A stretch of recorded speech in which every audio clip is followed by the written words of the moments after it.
नमस्कार, जय हिंद, वंदे मातरम दोस्तों। स्वागत है आपके अपने YouTube चैनल स्टडी पॉइंट्स में। रेलवे ग्रुप डी की रीजनिंग की क्लास हम आपके लिए लेकर आ चुके हैं और ये क्लास हमारी 5वीं क्लास होने वाली है। इससे पहले हमने आपको 4 क्लास कंप्लीट करा दी हैं। जिन्होंने वो क्लासेस नहीं देखी हैं तो जाकर आप लोग देख सकते हैं। डिस्क्रिप्शन बॉक्स में आपको उनका लिंक दे दिया जाएगा, वहाँ से आप उनको कंप्लीट कर सकते हैं।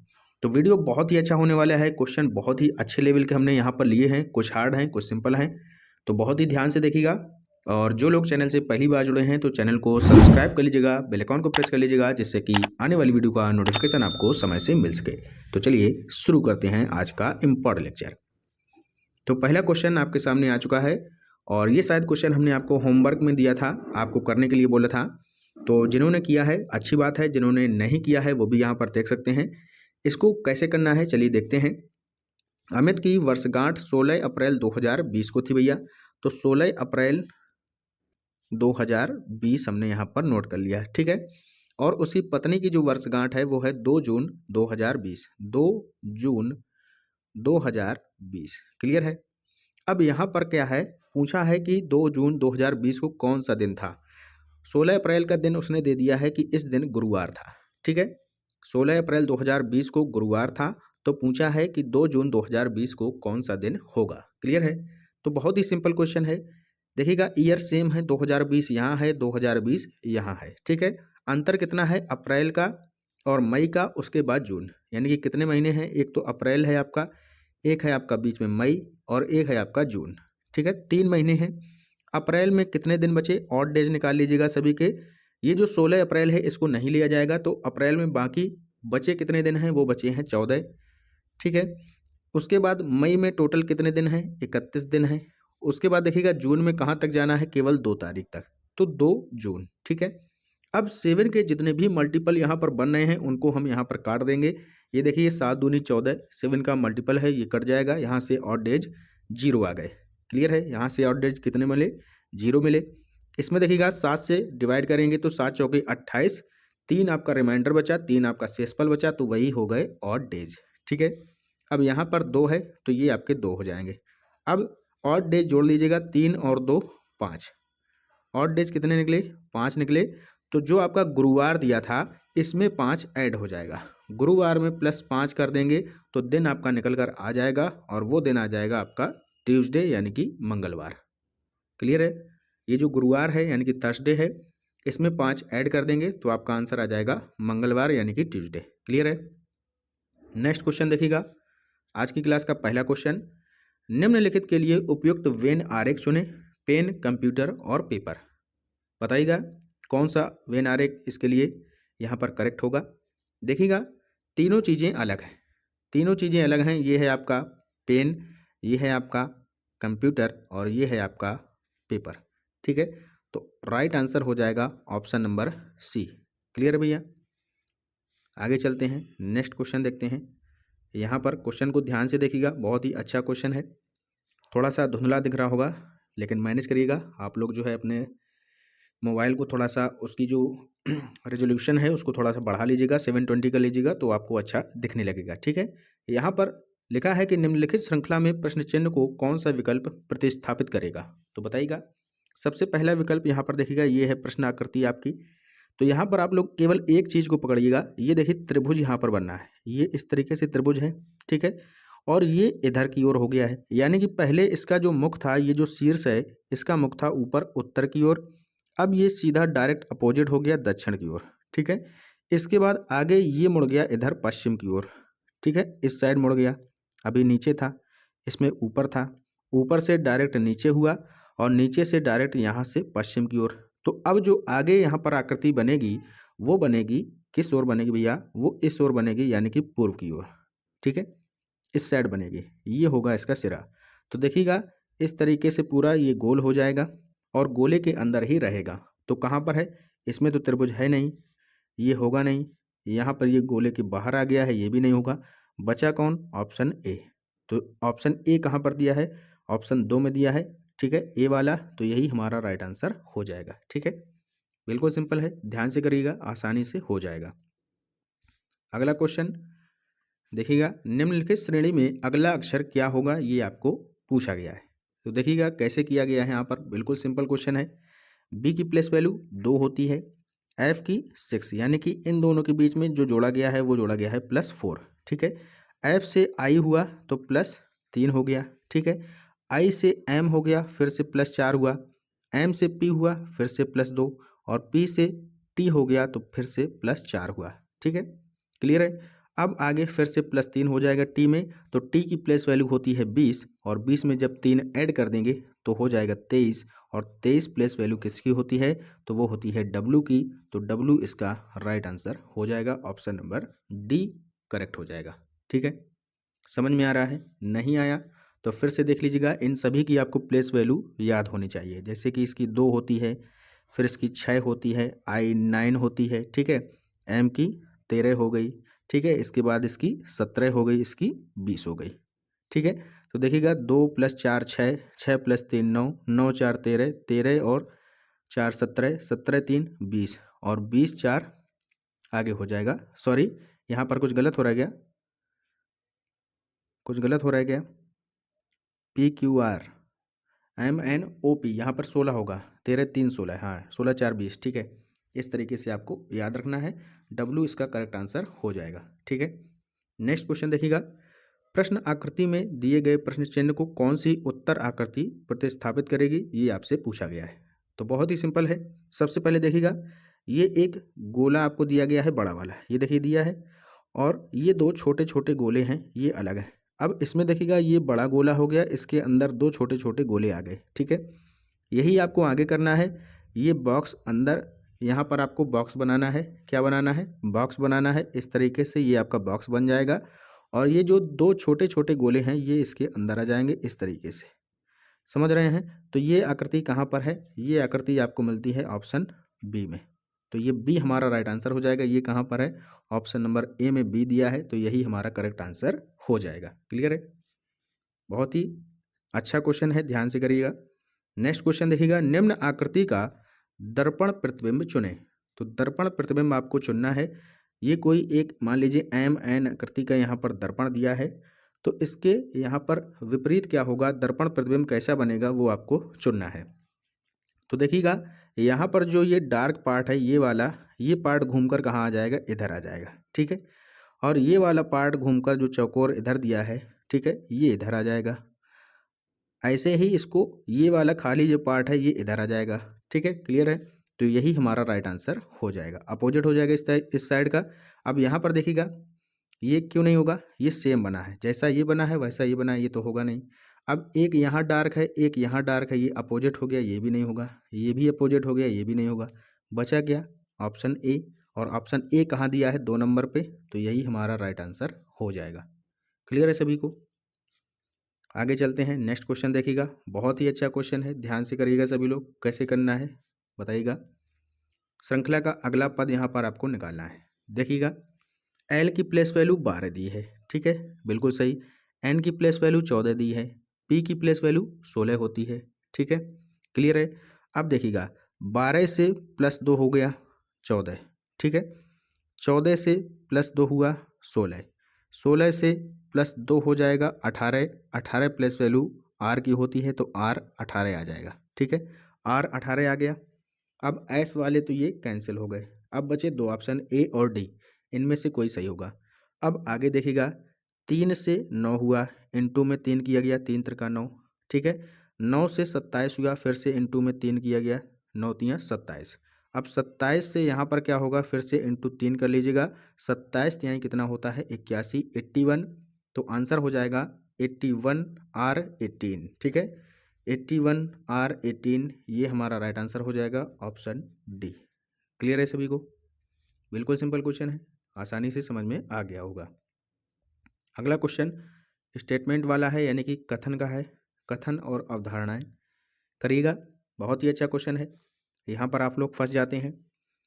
क्या कह रहा है? कथन देखिएगा, वह स्वास्थ्य के प्रति जागरूक है। कोई व्यक्ति है जो कि स्वास्थ्य के प्रति जागरूक है। वह प्रतिदिन 4 किलोमीटर चलता है और केवल स्वास्थ्यप्रद भोजन ग्रहण करता है। अब अवधारणाएं देखिए, वह जंक फूड नहीं खाता है। तो आप लोग कहेंगे कि यहाँ पर जंक फूड की बात नहीं की गई है और ये नहीं दिया है यानी कि नेगेटिव है, तो ये तो आपका बिल्कुल नहीं होगा, गलत हो जाएगा। लेकिन ऐसा नहीं है, आप लोग कथन को ज़रा ध्यान से पढ़िएगा।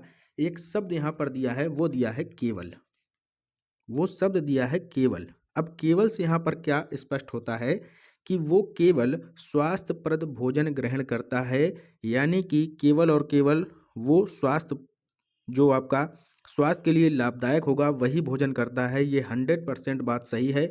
और जंक फूड इसका मतलब हो जाएगा कि वो नहीं खाता है। जब वो 100% स्वास्थ्यप्रद ही भोजन करेगा तो जंक फूड कैसे खा जाएगा? ठीक है, तो केवल से यहाँ पर ये आपका जो पहला अवधारणा यहाँ पर दी है ये हो जाएगी राइट। ठीक है, यहाँ पर नहीं से कुछ नहीं होगा। ठीक है भैया, यहाँ पर उसने केवल दे दिया ना, क्योंकि केवल वो स्वास्थ्यप्रद ही भोजन करता है, जंक फूड इसका मतलब नहीं खाता है, तो ये आपका सही हो जाएगा। अगला है सप्ताहांत पर वह 4 किलोमीटर से अधिक चलता है, तो ऐसी बात यहाँ पर कोई नहीं कही गई है। ठीक है, तो ये आपका हो जाएगा रॉन्ग। ठीक है, तो केवल अवधारणा एक अंतर्निहित है, ऑप्शन सी आपका करेक्ट आंसर हो जाएगा। ठीक है, आगे चलिएगा, नेक्स्ट क्वेश्चन देखिएगा। ये क्वेश्चन बहुत ही अच्छा क्वेश्चन है, जो भी बच्चा ये क्वेश्चन करेगा तो वो मान लीजिएगा कि बहुत ही अच्छी तैयारी उसकी चल रही है। ठीक है, यहाँ पर आपको केवल एक चीज़ यहाँ पर सुधार करनी है। यहाँ पर क्या सुधार करना है? वो करना है, ये आई नहीं, यहाँ पर ये एच दिया है। ठीक है, क्या दिया है? एच। क्लियर है? ये एच कर लीजिएगा, नहीं तो आप कंफ्यूज हो जाएंगे। A B C D E F G H एक वर्गाकार मेज के चारों ओर मेज के केंद्र की ओर मुख करके बैठे हैं। तो वर्गाकार कोई एक मेज है, बना लीजिएगा, हम बना देते हैं। ये एक मान लीजिएगा वर्गाकार कोई एक मेज है। ठीक है भैया, क्लियर है? वर्गाकार मेज हो गई आपकी। अब इसमें जो है 8 व्यक्ति बैठे हैं, A B C D E F G H. कैसे बैठा लेंगे? देखिए आगे क्या लिखा है, उनमें से 4 इसके कोनों पर बैठे हैं। 4 इसके कोनों पर बैठे हैं, इस तरीके से एक कोना ये हो गया, एक कोना ये हो गया आपका। ठीक है, एक कोना हमने ये बना दिया, यहाँ बैठा है अंदर की ओर मुख करके, और एक कोना ये हो गया, इधर बैठा है मुख करके। क्लियर है? 4 कोनों पर बैठे हैं, जबकि अन्य 4 एक भुजा के ठीक मध्य में बैठे हैं। तो एक एक भुजा के मध्य, एक यहाँ बैठ जाएगा, एक यहाँ बैठ जाएगा, एक भुजा के मध्य यहाँ बैठ जाएगा, एक भुजा के मध्य यहाँ बैठ जाएगा। ठीक है, 8 व्यक्ति इस तरीके से हमने यहाँ पर बिठा दिए हैं, आप लोग ध्यान से देख सकते हैं। ये है केंद्र, केंद्र की ओर सभी जो है मुख करके बैठे हैं। क्लियर है? अब चलते हैं, बिठाते हैं, कैसे आपको बिठाना है ये ध्यान से देखिएगा। सवाल पढ़िएगा, क्या कह रहा है? जी मेज की किसी एक भुजा के मध्य में बैठा है। जी हमने मान लिया भुजा के मध्य में यहाँ बैठा दिया। ठीक है, ये बैठ गया जी।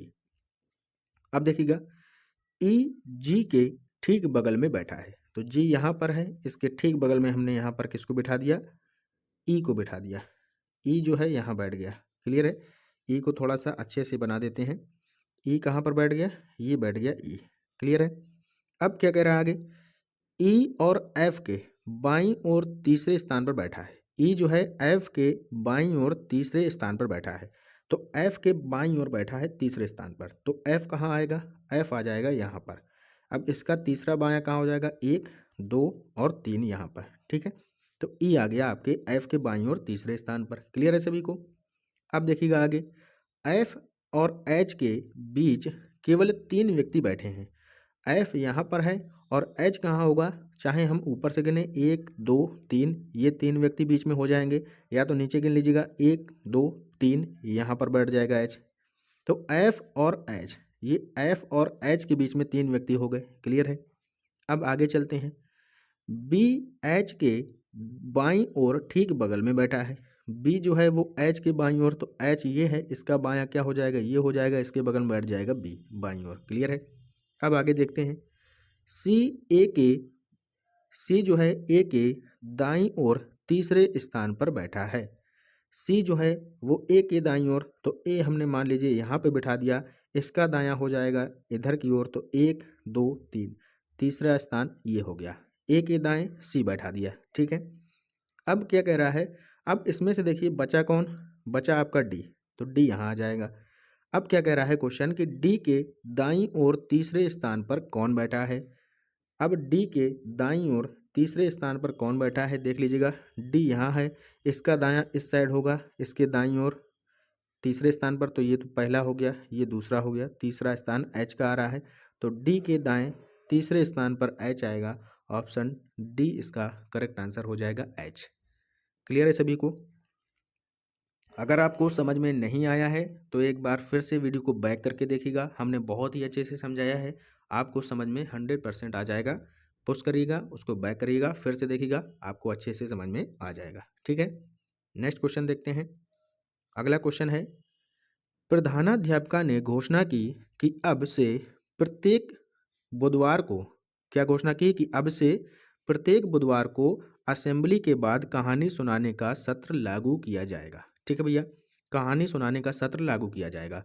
अब कॉन्सेप्ट क्या कहता है, अवधारणा क्या आई होगी उनके पहले मन में, शिक्षक चाहते हैं कि बच्चे कहानी पढ़ें। जब शिक्षकों ने मीटिंग की होगी प्रधानाध्यापिका से, तो उन्होंने यही डिस्कस किया होगा कि बच्चे कहानी पढ़ें, तभी तो उन्होंने ये घोषणा की होगी कि अब से प्रत्येक बुधवार को असेंबली के बाद कहानी सुनने का सत्र लागू होगा। तो जब पहले डिस्कस किया, शिक्षक चाहते हैं कि बच्चे कहानियाँ पढ़ें, तभी जो है ये घोषणा की गई, तो पहला हो जाएगा राइट। ठीक है, अब अगला देखते हैं, अगला क्या दिया है, दूसरा पॉइंट जो दूसरी अवधारणा है, वो कह रहा है कि शिक्षक चाहता है कि बच्चे अपनी कहानियाँ स्वयं लिखें। तो यहाँ पर लिखने की कोई बात आपके यहाँ पर नहीं की गई है, तो ये हो जाएगा आपका रॉन्ग। केवल पढ़ने की बात की जा रही है कि कहानी सुनाने का, पढ़ने का यहाँ पर जो है सत्र लागू किया जाए, तो केवल और केवल एक अंतर्निहित होगा। ऑप्शन सी इसका करेक्ट आंसर हो जाएगा। ठीक है, क्लियर है? अगला क्वेश्चन कथन और निष्कर्ष का देखिएगा कैसे करना है, बहुत ही अच्छा क्वेश्चन है। सभी प्रोटीन अंगूर हैं। ठीक है, सभी प्रोटीन अंगूर हैं, यानी कि ऑल प्रोटीन्स आर ग्रेप्स। तो देखिएगा बनाते हैं इस तरीके से, सभी प्रोटीन जो हैं, जो भैया सभी प्रोटीन जो हैं वो क्या हैं, ग्रेप्स हैं, यानी कि जी हैं। क्लियर है? फिर कह रहा है कि सभी अंगूर गुच्छे हैं, यानी कि ऑल ग्रेप्स आर बंचेज। तो सभी जो अंगूर हैं यानी कि ग्रेप्स हैं, ये आपके क्या हो जाएंगे, बंचेज हो जाएंगे, यानी कि गुच्छे हो जाएंगे, यानी कि बंच लिख देते हैं बी, ये बंच है। ठीक है, बी है। अब निष्कर्ष कह रहा है सभी गुच्छे अंगूर हैं। सभी जो गुच्छे हैं, ये जो बंचेज हैं, क्या ये अंगूर हैं, ग्रेप्स हैं? ये भैया होंगे नहीं होंगे, क्योंकि यहाँ पर जब सभी अंगूर जो हैं वो गुच्छे हैं, लेकिन सभी गुच्छे अंगूर नहीं हैं, तो ये तो भैया गलत दिया है। ठीक है, पहला तो हो जाएगा रॉन्ग। अगला देखिएगा, सभी प्रोटीन गुच्छे हैं, सभी प्रोटीन बंचेज हैं, बिल्कुल सही बात है, ये आपका हो जाएगा राइट। तो केवल दो आपका अनुसरण करता है, ऑप्शन ए आपका राइट आंसर हो जाएगा। क्लियर है सभी को? आगे चलते हैं नेक्स्ट क्वेश्चन, और ये होगा आज की क्लास का हमारा अंतिम प्रश्न। यहाँ पर आपको त्रिभुज काउंट करने हैं कि इस जो आकृति आपको दी गई है इसमें कितने त्रिभुज हैं। ठीक है, काउंट करिएगा, बहुत ही सिंपल है। हम आपको बता देते हैं कैसे। यहाँ पर देखिएगा, एक त्रिभुज आपका ये बनना है, देखिएगा ये बनना है ना, पहला त्रिभुज। दूसरा देखिएगा ये नीचे वाला, ये दो। एक ये देखिएगा तीसरा, एक ये देखिएगा चौथा, एक ऊपर छोटा सा पांचवा, एक ये देखिएगा छोटा सा छठवां। ठीक है, और एक पूरा बड़ा वाला ये वाला सातवां। तो टोटल त्रिभुजों की संख्या 7 है। बहुत ही सिंपल है, आसानी से आप लोग इसको कर सकते हैं। तो वीडियो होता है इसी के साथ हमारा आज का यहाँ पर समाप्त। और टेलीग्राम चैनल जिन्होंने अभी तक ज्वाइन नहीं किया है तो आप लोग जाकर ज्वाइन कर सकते हैं। यहाँ पर हम जो है सारी आपको PDF प्रोवाइड कराते हैं, जो भी आपको हम यहाँ पर पढ़ाते हैं, तो उसकी PDF आप यहाँ से डाउनलोड कर पाएंगे। और चैनल को और वीडियो को लाइक और शेयर और कमेंट करना ना भूलिएगा। मिलते हैं नेक्स्ट इंपॉर्टेंट लेक्चर के साथ, तब तक के लिए goodbye, have a nice day, जय हिंद, जय भारत।